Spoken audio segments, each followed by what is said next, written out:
अधिवेशनाचा आजचा शेवटचा दिवस आहे. आपल्यासोबत सुरेश धस आहेत. सर, काय सांगाल? अधिवेशनाचा शेवटचा दिवस आहे. एकूणच या अधिवेशनामध्ये महाराष्ट्राच्या वाट्याला काय आलं? नाही, जे जे या ठिकाणी आम्ही मागण्या करतो त्या बऱ्यापैकी सुटण्याचं हे मंदिर आहे. या मंदिरामध्ये सर्वजण भक्तगण येतात. तसं हे सर्वोच्च मंदिर आहे सभागृह लोकशाहीचं. या सर्वोच्च मंदिरात आल्याच्या नंतर आपण जे जे मागणी करतो ती मागणी मिळते, धोरणं ठरतात. इथे आल्याच्या नंतर बोलल्याच्या नंतर त्या बोलण्यावरती काय ऍक्शन घ्यायची हे मायबाप सरकार ठरवत असतं.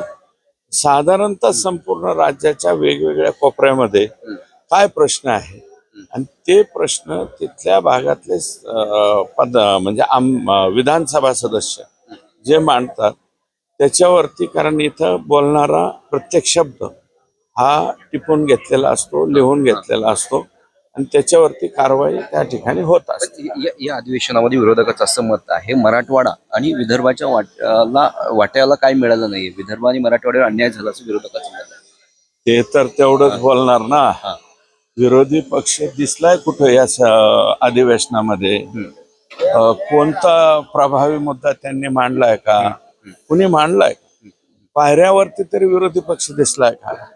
आणि सोमवार पासून आज रविवार पर्यंत सभागृह चालू आहे. 5 मिनिटासाठी सुद्धा सभागृह तहकूब झालंय असं सुद्धा कुठं झालंय का? तसं झालं असेल तर दाखवा.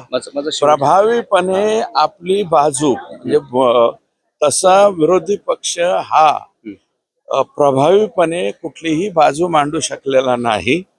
आणि सरकार विदर्भ मराठवाड्याच्या बाबतीमध्ये सुद्धा जे जे म्हणून इथं प्रश्न सर्व सभासदांनी मांडले त्याची निश्चितपणे पूर्तता होईल. माझा शेवटचा प्रश्न आहे, सौर पंपाच्या बाबत तुम्ही लक्षवेधी मांडली होती, काय कोणाच त्याच्या संदर्भात सांगाल?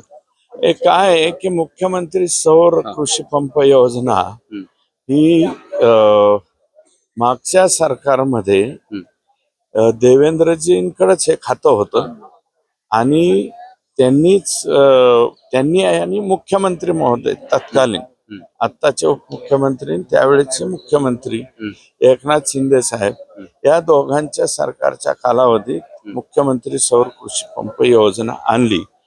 त्यावेळेस लोकांनी काय केलं की धडधड अर्ज केले. तर ते अर्ज करीत असताना कंपन्या ज्या ऑप्शनला येत होत्या ते शेतकऱ्याला काय माहिती. एक तर त्या सेंटरवरती जाऊन ऑनलाईन करायचं, 27,000 रुपये भरायचे. कोणती कंपनी सिलेक्ट करतो हे शेतकऱ्याला त्यावेळेस माहित नव्हतं. जे ऑप्शन होते ते 25-30 कंपन्यांचे होते. त्यातली कुठलीही कंपनी त्या कॉम्प्युटर चालवणाऱ्यांनी दाबली. काही शेतकऱ्यांनी प्रत्यक्ष ऑनलाईन केलेलं नाही. परंतु पुढं असं दिसलंय की बाबा शक्ती जयस्वाल काहीतरी एक कंपनी आहे, अनेक त्या कंपन्या आहेत. समजा त्या संदर्भात त्यातल्या 4च कंपन्या प्रभावीपणे काम करतायत. आता वर्ल्ड रेकॉर्ड केलं Guinness book of world record मध्ये 95,000 म्हणजे 45,000 46,000 जवळपास एकाच महिन्यामध्ये हे पंप लावले महाराष्ट्राने. म्हणून मुख्यमंत्र्यांचा इथे येऊन त्यांनी ते रेकॉर्ड लंडन वरून इथे येऊन ते जे प्रशस्ती पत्र आहे ते मुख्यमंत्र्यांना दिलंय. परंतु ह्या ज्या इतर कंपन्या आहेत ह्या 4 कंपन्या सोडता, या 4 कंपन्या सोडता इतर कंपन्या त्यांनी बिलकुल काही काम करत नाहीयेत. त्यांचा पत्ता बी नीटनाटका सापडत नाही. तर ते मुख्यमंत्री महोदयांकडे आम्ही तक्रार केली, सभागृहात मांडलं. लोकेश चंद्र जे आहे MD ते 100% आता याच्यावरती कारवाई करतील.